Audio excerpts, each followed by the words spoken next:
드디어 120명의 성도들이 그렇게도 기다리고 기다리던 성령의 침례가 오늘 본문에서 일어나게 되죠.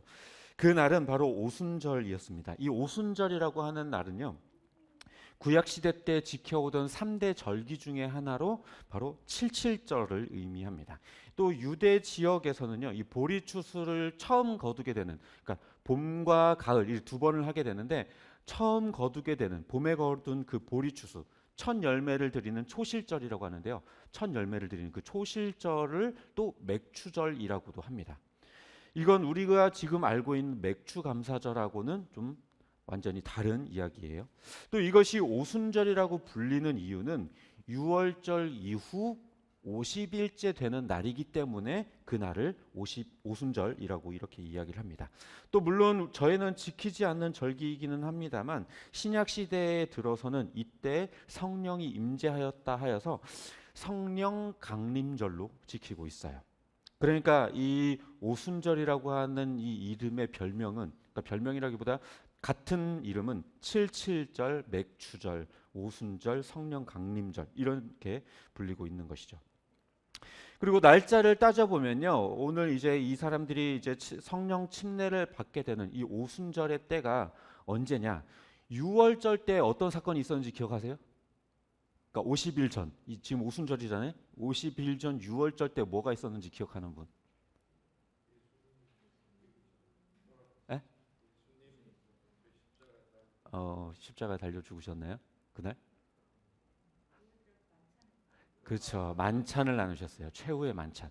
최후의 만찬을 나누신 다음에 이제 잡혀가시고 고난 당하다가 이제 십자가에 달려 죽으셨죠. 그리고 3일 만에 부활하셔서 대략 한 40일 정도 이 땅에 머물다가 가셨어요. 그러니까 예수님이 승천하시고 나서 오순절까지의 기간이 얼마예요? 계산 안 된다. 자, 3일 만에 부활하셨고요. 40일 땅에 계셨고요. 그럼 며칠이에요? 그렇죠. 대략 일주일 정도 되는 기간. 예수님이 승천하신 이후에 대략 일주일 동안 일주일 정도 이들이 모여서 성령의 침례를 기다리면서 기도했던 거예요. 그래서 그 오순절날 50일째 되는 날에 드디어 성령의 침례가 임하게 되었던 거죠. 또 본문에서는요, 이 성령 임재의 모습에 대해서 기록하고 있는데요. 그것의 이미지로 등장하는 게 두 가지가 있는데 그게 뭐냐면 바로 바람과 불이에요. 바람과 불. 그런데요, 여기에 먼저 바람이라고 하는 것, 새참 바람 같은 소리가 났다라고 기록을 하고 있어요. 그러니까 사실 등장한 이미지는 바람이지만 진짜 바람이 불었다라는 게 아니라 바람이 부는 것 같은 소리가 들렸다라는 거예요. 그래서 지금도 있는지 모르겠는데 과거에 이 부흥사 분들이 이렇게 설교하거나 기도 인도할 때 뭐 해요? 이러죠. 바람 소리 흉는 그런다고 성령이 오는 게 아닌데, 아무튼 이거는 거센 바람이 불 때 들리는 그런 소리가 들렸다라는 그냥 소리에 대한 이야기지 진짜로 바람이 불었다는 얘기를 하는 것은 아닙니다. 또 그 다음에 이미지가 등장하는 것은 불인데요. 이 불길이 솟아오를 때 보이는 혓바닥처럼 갈라지는 혀가 각 사람에게 내려앉았다 이렇게 기록을 하고 있는데 이건 진짜로 불이 붙었다라는 얘기는 아니에요. 불꽃을 보면 어때요? 불꽃이 하나의 덩어리인데 이것이 이렇게 마치 가지가 뻗어나가듯이 이렇게 갈라져서 이렇게 나오죠.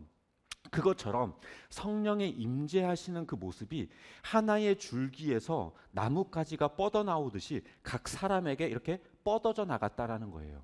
그 모습이 형상이 그러했다는 거지 실제로 뭐 뜨거운 현상이 일어났다거나 불이 있었다 그런 얘기는 절대로 하는 게 아닙니다. 때로 우리가 이게 불의 혀라는 표현 때문에 성령 임재의 특징을 뜨겁고 뭔가 화끈한 어떤 기운으로 이해하고는 하죠.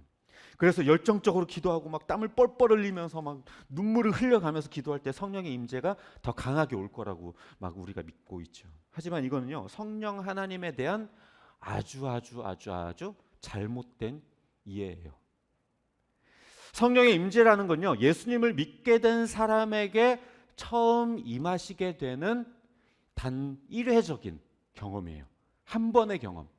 그러니까 어떤 경우에는요, 성령께서 좀 강렬하게 내주하시는 경우도 있기는 해요. 더러 어떤 사람들의 경우에는 예수를 믿자마자 성령이 들어오시는데 그 느낌이 너무 강렬한 사람들도 더러 있기는 해요. 그러나 일반적으로는요, 성령이 내 안에 계신다고?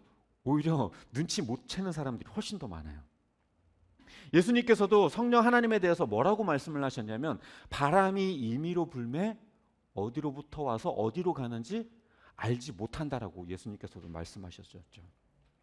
또 이러한 제자들의 체험을 성령 충만으로 이해하기도 하는데요. 그것도 잘못된 이해예요. 이 사건은요, 물론 좀 두 가지 측면이 다 있기는 해요. 이 120명의 경우에는요, 성령이 내주함과 동시에 성령의 충만함까지도 있기는 했었어요. 하지만 그렇다고 해서 뭔가 뜨거운 어떤 느낌, 이것이 성령 충만의 체험이다라고 이해하는 것은 잘못된 것이라는 겁니다. 성령 충만이라는 것은요, 이미 우리 안에 계신 성령께서 내 안에 가득해지는 것을 의미하는 것이지 외부로부터 뭔가, 하늘로부터 뭔가가 내 안에 들어가는 경험을 하는 것을 의미하는 것은 아니에요.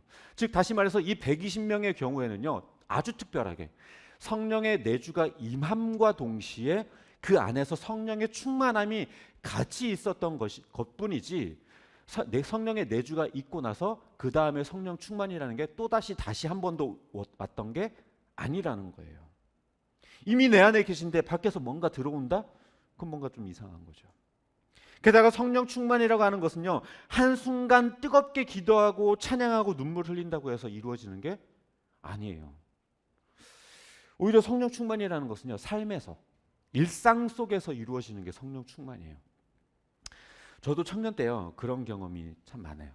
여러분들도 있는지 모르겠는데 수련회 가면요, 막 뜨겁게 기도하고 말씀 듣고 막 기도하고 막 찬양하고 막 이러면서 눈물 흘리고 막 땀 뻘뻘 흘리면서 막 팔다리가 아플 정도로 막 무릎 꿇고 막 기도하고, 그런데요, 마음은 너무 기쁘고 행복하고 너무 좋아요. 그래서 어떻게 생각하냐면, 여기가 좋사오니 여기에 초막셋을 짓겠습니다. 절대 내려가지 않겠습니다라는 마음이 생겨요. 하지만 수련회가 끝나고 일상으로 돌아가면 어때요? 언제 은혜 받았느냐는 듯이 똑같아요. 똑같이 금방 넘어지고 금방 그 모든 것들이 와르르 다 무너져 버려요. 왜냐하면 그 안에서 혼자 신기루를 보면서 모래성을 쌓았기 때문에 그래요. 그 안에서 정말 신앙이 성장한 게 아니라 내 영적 상태에 스스로 취해 있었던 것이 있기 때문에 그래요.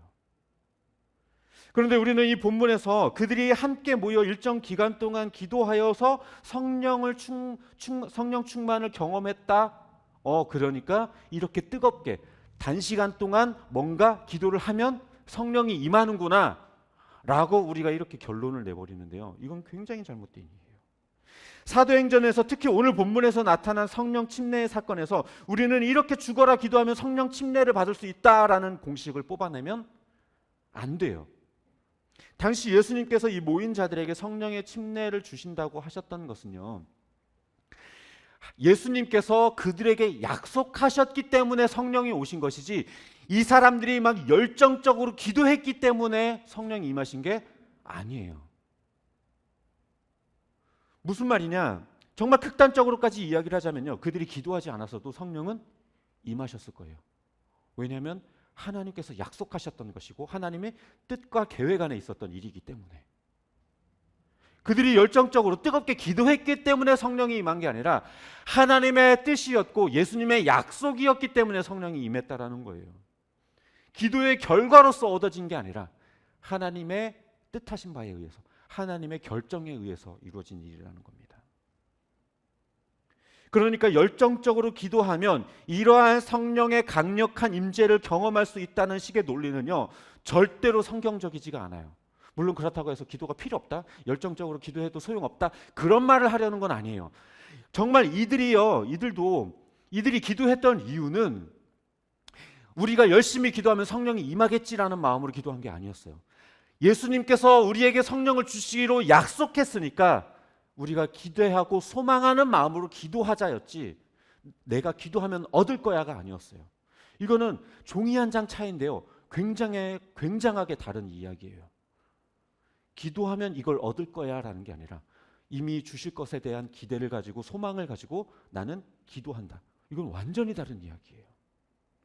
진정한 영적 선장, 성령의 충만이라는 것은요, 어떤 집회 이런 게 아니고 일상 속에서 하나님 말씀에 내가 순종하고 하나님의 뜻이 무엇일까 기도하고 그러면서 그 말씀 따라서 내가 순종하면서 나아가게 되는 삶, 그게 성령 충만인 거예요. 성령 충만이라는 것은 내 고집과 내 생각, 내 판단, 내 결정들이 꺾이고 오직 내 안에 하나님의 뜻만 서게 되는 것. 내 판단과 내 결정이 다 뒤로 미뤄지고 하나님의 뜻이 가장 중요하게 되어지는 것. 그래서 하나님의 말씀에 오롯이 순종하게 되는 것, 그게 성령 충만인 거예요. 그러니까 아무리 뜨겁게 기도해서 뭔가 내 안에 뜨거운 기운이 있다 할지라도 하나님의 말씀대로 살지 않는다면 그건 성령 충만한 삶이 아닌 거예요. 내가 충만한 거죠, 내가. 내 안에 내주하고 계신 그 성령 하나님께서 내 양심을 터치하시고 내 마음속에 말씀하실 때에 네 주님, 내가 그 말씀에 순종하겠습니다 하면서 선을 행하는 것, 그게 성령 충만한 거예요. 길을 가다가요, 어떤 어려운 사람을 보았어요. 그럼 성령 하나님께서 내 마음 가운데 그런 마음을 주세요. 가서 저 사람을 도와라. 그런 마음을 주실 때에 달려가 그를 도우면 그게 성령 충만한 거예요. 근데 외면하고 나 일도 바쁜데 시간 늦었는데 그냥 모르겠다, 누가 도와주겠지, 이러면 성령 충만하지 않은 거예요. 또한 성령의 침례를 받은 그들에게 나타난 현상이 있었는데요. 그건 뭐냐면 다른 나라의 언어로 무언가를 말하기 시작했다라는 거예요. 이 지역에는요, 바데, 메데, 엘람, 메소포타미아, 유대, 갑바도기와 본도, 아시아, 부르기아, 밤빌리아, 이집트, 리비아, 로마, 크레타, 아라비아 출신 사람들이 거주하고 있었는데 그 나라의 언어들로 이야기하는 것들을 그 사람들이 들었다라고 이야기를 하고 있죠. 분명 갈릴리 촌 사람들인데 못 배워먹은 사람들인데 어떻게 저렇게 외국어를 유창하게 하지? 라면서 놀라워했다라는 거예요. 그래서 더러 어떤 사람들은 그들이 저 사람들이 뭔가 새로운 술을 먹고선 저런가 봐, 혀가 꼬부라졌나 봐 라고 조롱했던 거죠. 그럼 그들은 도대체 다른 나라의 언어로 무슨 이야기를 했는가? 11절에서 그들이 하나님의 큰 일들에 대해서 이야기하고 있었다라고 이야기합니다. 그러니까 이 하나님의 큰 일이라고 하는 것은 뭔가 하나님께서 이루신 놀라운 일을 의미하는 것이니 뭔가 하나님이 예수님에 대한 이루신 그 복음에 관한 이야기가 아닐까 싶기는 합니다. 하나님의 큰일이 무엇인지 정확하게는 알 수는 없지만 어쨌든 그들은 자기들의 의지와는 상관없이 성령이 시키는 대로 외국어로 정말 유창하게 말씀을 전했다라는 것입니다. 우리가 아는 것처럼요, 인간의 언어가 나뉜 것은 하나님의 심판을 피해볼 요량으로 인간들이 바벨탑을 쌓았기 때문에 이루어진 일이었죠. 그래서 그들의 교만함을 보시고 하나님께서 원래 하나의 언어였던 그것들을 다 흩어버려서 모든 사람들이 말이 통하지 않게 만들어버렸고, 그래서 그들로 하여금 바벨탑 건축을 중단하고 다 흩어져 버리게 만들었던 게 바로 그 바벨탑 사건이었죠. 그런데요, 하나님께서 성령을 통해 그들이 한 번도 배워보지 못한 외국어로, 그 언어로 하나님을 전하도록 하신 것이 바로 이 사건인 거예요. 그래서 이거는요, 매우 중요한 의미가 있습니다. 이 사건은 복음이 온 세계로 퍼져나가도록 하시겠다는 하나님의 분명한 의지가 들어가 있는 거예요. 선교에 있어서요, 가장 중요한 건 언어예요. 언어. 말이 안 통하면요, 내가 아무리 좋은 말씀을 가지고 있고 아무리 많은 것들을 가지고 있다 한들 그것은 전해질 수가 없는 거죠. 언어가 제일 중요해요. 말을 하지 못하면 전할 수가 없으니까요. 그런데 이 언어의 장벽이라고 하는 문제를 하나님께서 단 한순간에 그냥 뛰어넘도록 만들어 버리셨던 거예요. 당장 복음을 전해야 되는데 이 120명의 이 못 배워 먹은 사람들이 모여서 기도했는데 어떻게 복음을 전할 거예요? 그 나라, 유대 나라 안에서는 어느 정도 하겠지만 밖으로는 어떻게 전할 거예요? 그런데 그 문제들을요, 언제 언어를 배우고 언제 복음을 전하러 가겠어요? 근데 그걸 못하는데 이 언어의 장벽의 문제를 하나님께서 이 성령의 침례를 통해서 단 한 번의 문제를 해결해 버리셨던 거예요. 그러니까 놀라운 기적이 일어났던 거죠. 이 일 또한 이 시대에 교회를 세우기 위해서 하나님께서 특별하게 일으키셨던 기적이에요. 아무 때나 지금도 막 일어나는 일이 아니라 이때에. 따라서 우리는요, 뭔가 이 본문을 통해서 마치 죽어라 기도하면 나도 모르는 말을 내가 내뱉게 될 거야 라는 식으로 적용해서는 안 돼요. 더러 이 말씀을 가지고 우리가 뜨겁게 기도하여서 우리 방언 받읍시다 그래가지고 샬라 알아듣지도 못하는 말을 하는 일들이 일어나는데요, 이것은 결코 성경적이지가 않아요. 바울도 뭐라고 이야기를 하냐면 자기가 알아듣지도 못하는 말로 웅얼거리는 거 아무 의미 없다, 그거 중언부언이다 라고 분명하게 이야기를 했습니다. 게다가 분명하게 오늘 본문에서는요, 그들이 전혀 그 누구도 알아들을 수 없는 이상한 말로 했다는 것이 아니라 다른 나라의 언어로 복음을 전했다라고 이야기를 분명하게 하고 있어요.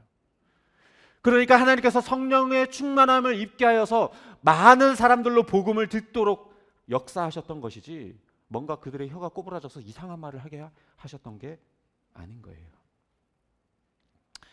말씀을 정리합니다. 오늘 본문에 등장하는 이 성령 침례 사건은 우리가 참 많이 오해를 하고 있어요. 마치 기도를 열심히 하면 갑자기 뭔가 에너지가 차오르듯이 성령의 뭔가 충만함을 받아서 뭔가 내 삶이 한순간에 달라질 수 있다라고 착각하는데요, 성령 충만이라고 하는 것은 그런 게 아닙니다. 그리고 또 성령 충만하면 뭔가 방언을 받게 될 것이다 라고 우리가 생각을 하는데요, 그것도 착각이에요. 방언이라고 하는 것은요, 이 사건에서 등장했었던 매우 특별한 사건이었던 것이지 일상적에서 드러나는 것은 아닙니다. 물론 실제로 저도 그런 사람을 보긴 했어요. 진짜로 영어를 잘 못하는데 영어로 막 기도를 하는 그런 사람을 본 적은 있어요. 실제로 방언을 받은 거죠. 그런데요, 그거는 어떻게 보면 의미가 없어요. 자기가 그것을 해석할 줄 모르면 의미가 없어요. 바울도 분명하게 이야기를 하죠. 방언을 할 줄 안다면 너희가 통변의 역사도 너희들이 있기를 바란다라고 분명하게 얘기를 하죠.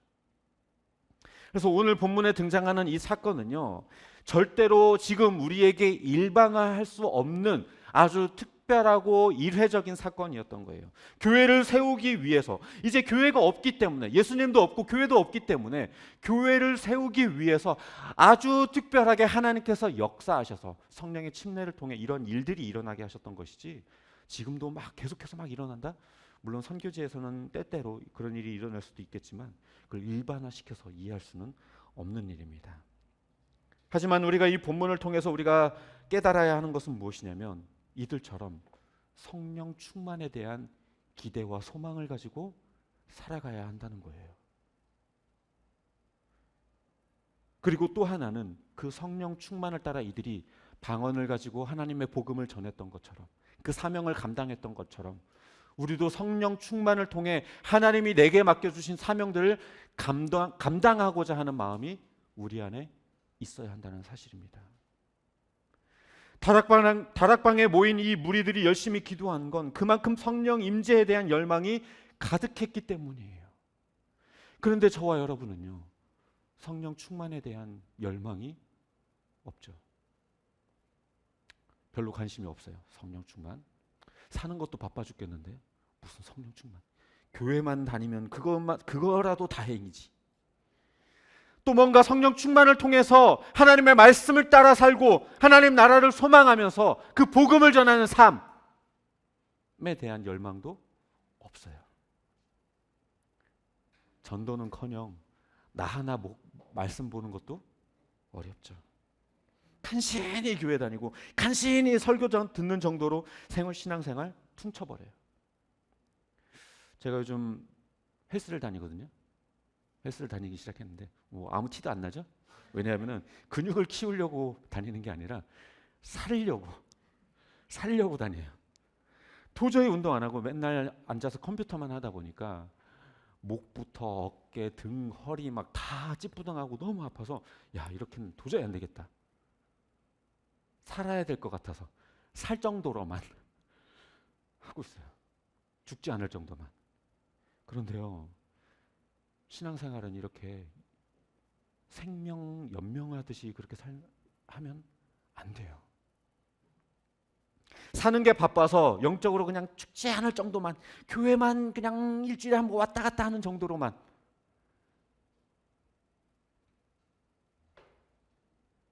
안 돼요. 그러다 영적으로 병나요. 몸에 근육을 붙이듯이 영적인 근육도 늘리고 관절도 자꾸 움직여야 돼요. 기도의 관절, 찬양의 근육, 말씀 묵상의 근육들을 되살려내야 돼요. 자꾸 기도해야 돼요. 말씀 봐야 돼요. 그러지 않으면요, 우리들의 영이요 계속해서 죽어가고요. 성령의 말씀에 귀 기울이지 않으면요, 우리 안에 성령은요 계속해서 쪼그라들어요. 위축돼요. 우리 안에서 말씀하시지 않아요. 100번 말씀하시던 게 90번, 80번 계속 줄어들어요. 그럼 어느 순간은 성령의 음성이 전혀 들리지 않는 순간이 돼요. 내 양심이 딱딱해져 버린 거예요. 그럼 그때는 늦어요. 근데 우리의 신앙생활 어때요? 그렇게 딱딱해지면 수련회 반짝 가서 으악! 해서 일주일 또 좀 뭔가 좀 그러다가 또 딱딱해지고 반복하죠 이걸.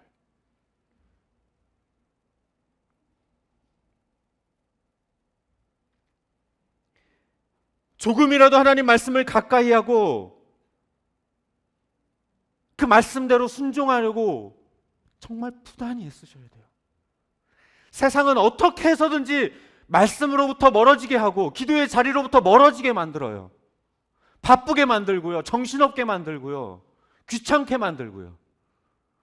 싸워서 이겨야 돼요. 아침에 제가 일어나서 헬스장 가는 게 얼마나 귀찮은지 아세요? 정말 어거지로 나가요. 어거지로. 싸워야 돼요. 정말 그렇게 싸우셔야 돼요. 그러지 않으면 우리의 영은 계속해서 병들어요. 정말 말씀을 열심히 하나님의 말씀을 배우고 묵상하고 또 알게 되고 깨닫게 된 말씀을 실천하려고 노력하는 말씀, 생각, 그런 모습, 그것들을 가져야 그것이 진정한 성령 충만의 모습이고 그것을 정말 성령의 충만함을 기대하고 소망하는 자의 모습이에요. 물론 하나님께서 우리들을 인도하시고 우리를 이끄시고 붙들어 주시는 건 맞아요. 하지만 그렇다고 해서 하나님이 내 삶을 알아서 인도하시겠지, 그저 손 놓고 있는 것, 그것도 올바른 모습은 아니에요. 진짜로 하나님의 인도하심을 믿는 사람이라고 한다면 더 하나님의 인도하심을 받기 위해서 더 애쓰고 노력하고 기도하고 순종하게 되어져 있어요. 그럼 내가 그렇게 하지 않는다는 건 내가 하나님의 인도하심을 신뢰하지 않는다는 거예요. 성령 충만한 삶에 대한 기대와 소망이 없다라는 거예요. 바빠 죽겠는데 무슨 성령 충만 그런 거 별로 솔직히 관심 없죠. 그냥 교회 일주일에 한 번 왔다 갔다 하면 그냥 그게